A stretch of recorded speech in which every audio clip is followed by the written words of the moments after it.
Hi, this is Dan Sullivan with DanSullivanHealthCoach.com, and today I'm going to be answering a question that I got. So Rebecca asks, which supplements are relatively standard to take without having blood work done? So you're probably aware that I'm a huge proponent of getting your blood work done. I think it's very, very essential. It's a great idea to do that. However, without having it done, there's a ton of supplements to take. I'm sure you've probably seen everything under the sun. Supplements are everywhere. So which one should you be taking? What types? What companies? What quality? So that stuff all matters. So I'm going to be touching on all that stuff in today's video. So I wrote down a couple today that I'm going to be going over. There's a ton that I could cover, but I just wanted to keep it to the bare minimum, the essentials. So without getting blood work done, I'd recommend first and foremost vitamin D3. So vitamin D is critical to a wide variety of processes. There's over 1,000 genes that are activated by this. It's actually a hormone, not really a vitamin. And so it's a critical component to your immune system. So your body needs adequate levels of vitamin D in order to activate the immune system properly, in order to have good immune health. So a lot of people are deficient. So living up in Maine right now, I see blood work every day and people are very, very low, very deficient in their vitamin D. Even when they're taking vitamin D exogenously, they might be taking 1,000 international units a day, 2,000 international units a day, but still you actually need to get out in the sun and be taking some vitamin D, especially if you're living at a place like Maine where we are on the Earth's surface. The sun doesn't really reflect as much, so we're not getting as potent vitamin D levels as somewhere closer to the equator would be. So somewhere like that, you wouldn't need to be taking as much vitamin D. So getting out in the sun is critical to activate the vitamin D. So it's one thing to be taking it, supplementally, but it's another to be getting out in the sun as well. And I find that I see the best results in clients when they're doing both. When they're both taking the vitamin D. If they're low, I like to do blood work first, but this is a pretty safe bet to be taking. And I'll put in the comments below how much of all this stuff to be taking, what brands I recommend, etc., etc., so you guys know what to do and where to buy it and so forth. So that's a critical one. So vitamin D. It's also very beneficial for colon health, for depression as well. They've been finding more and more studies are indicative of depression having low vitamin D. So that's a very low-hanging fruit, very cheap supplement, and it's a very cheap thing to do. Just get outside, right? So get outside in the sun.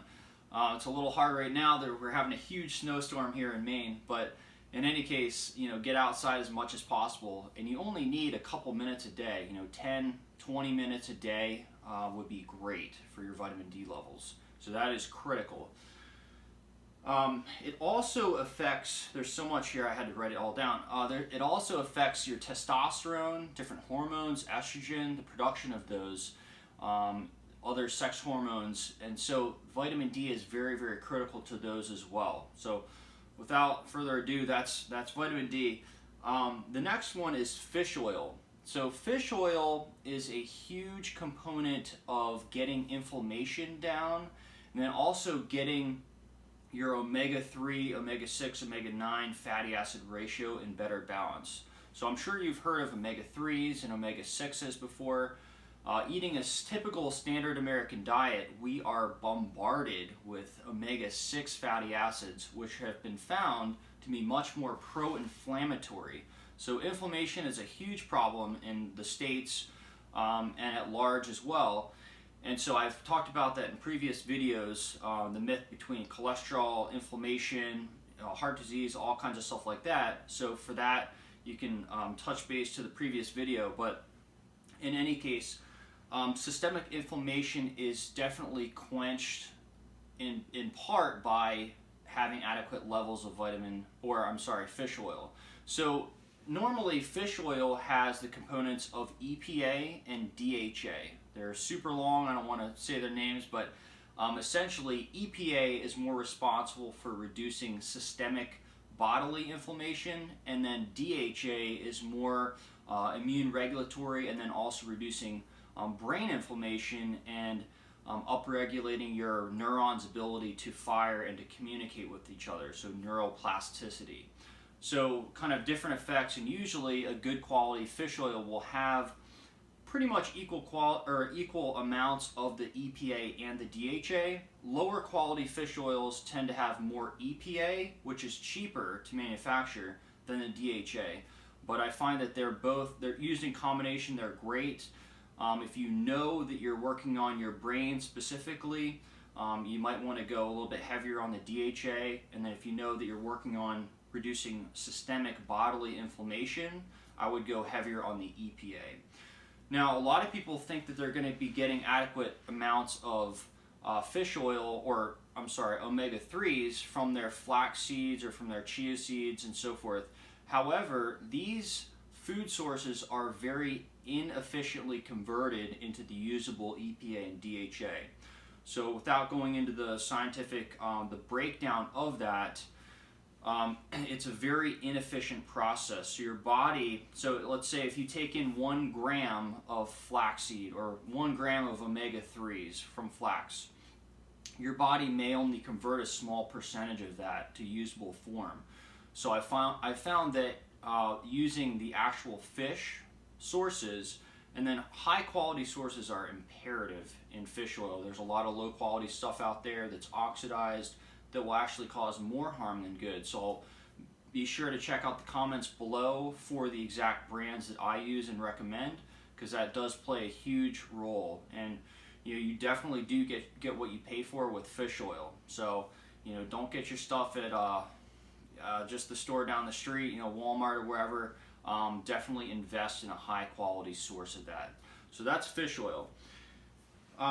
Let's see what else. So turmeric is another one. So turmeric again hits on systemic inflammation and reducing that. Also huge for anti-cancer properties, and then also depression as well. So they're doing a lot more research around depression and inflammation right now. And so when you calm down inflammation in the brain and the body does a lot better. And so some of the time, signs of depression can be reduced by reducing inflammation overall, which turmeric is a great player for that. So I highly recommend turmeric. You can pair that up with black pepper to increase the bioavailability of that. And there's different versions out there, liposomal versions and so forth, pills, powders, but you can use it in cooking. I do that a lot actually, so it's a great source of getting your turmeric in that way as well.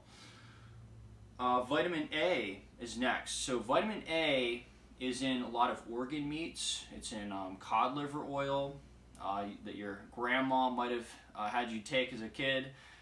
So that's one that I highly recommend actually taking, cod liver oil for that, and you can also get it exogenously.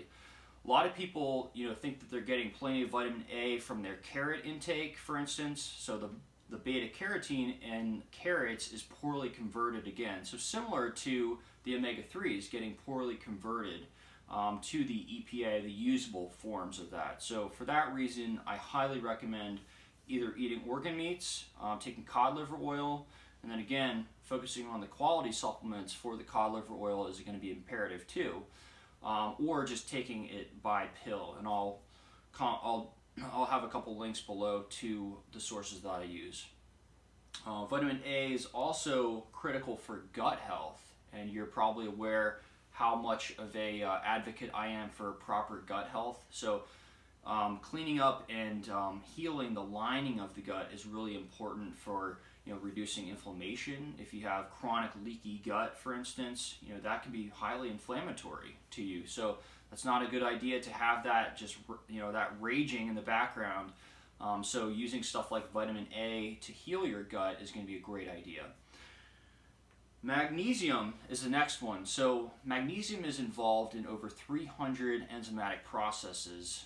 It also is a player in blocking NMDA receptor activity, or so you have NMDA receptors, not to get too scientific here, but they can be basically excitatory, or they can be become excitotoxic, as they say. So there's a couple compounds that do that, especially that contribute to excitotoxicity. One of those is MSG, which you probably heard of, like in some poor quality Chinese food, and some other things. There's also some excitotoxicity in things like aspartame or your diet sodas. Is there probably the most common source of that. So to be combating that, magnesium is an awesome supplement for that.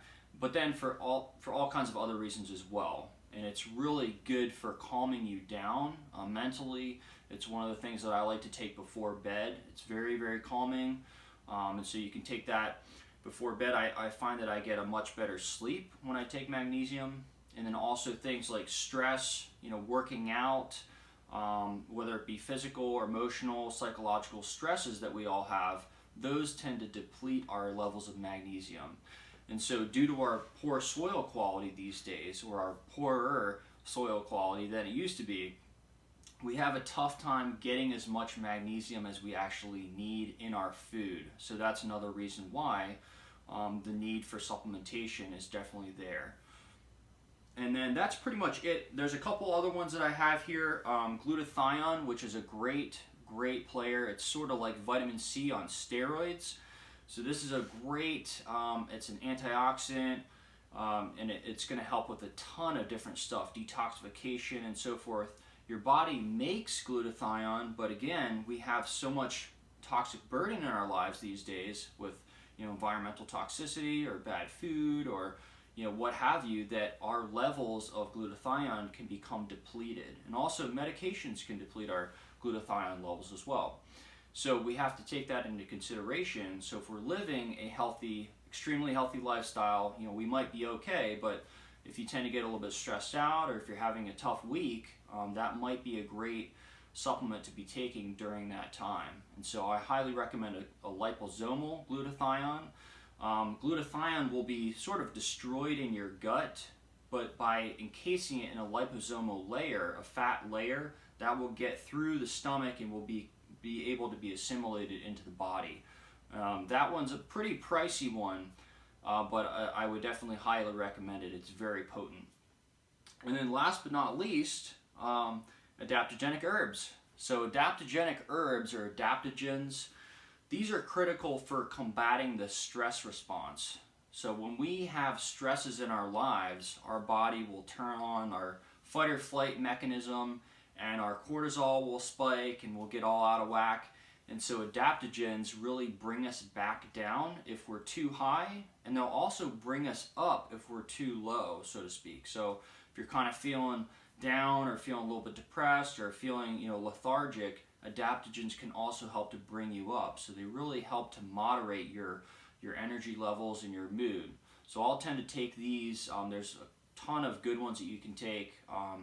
Ashwagandha, cordyceps, rhodiola. There's different types of ginsengs that you can take, American or Korean, Russian, or Siberian ginseng, I should say. So there's a ton of different stuff you can take there with the adaptogens, but those are very, very helpful too. So I hope that was very helpful. That's sort of a list of the critical supplements that I would take. There's definitely more that I would be taking, but I would again encourage you guys to, instead of throwing all your money away on all these supplements, again, supplements are just that. They're supplemental to a healthy diet and lifestyle, right? So just remember that. I tend to forget that sometimes too, but it's a critical piece to really kind of have squared away in your mind. So they're definitely just supplemental. So you got to have the sleep, you got to have the diet and the lifestyle handled for them to really work their full magic. So that's a great list. If you have any questions or comments, please let me know right below. I'd be happy to answer those. And again, thank you very much for your time. I appreciate it.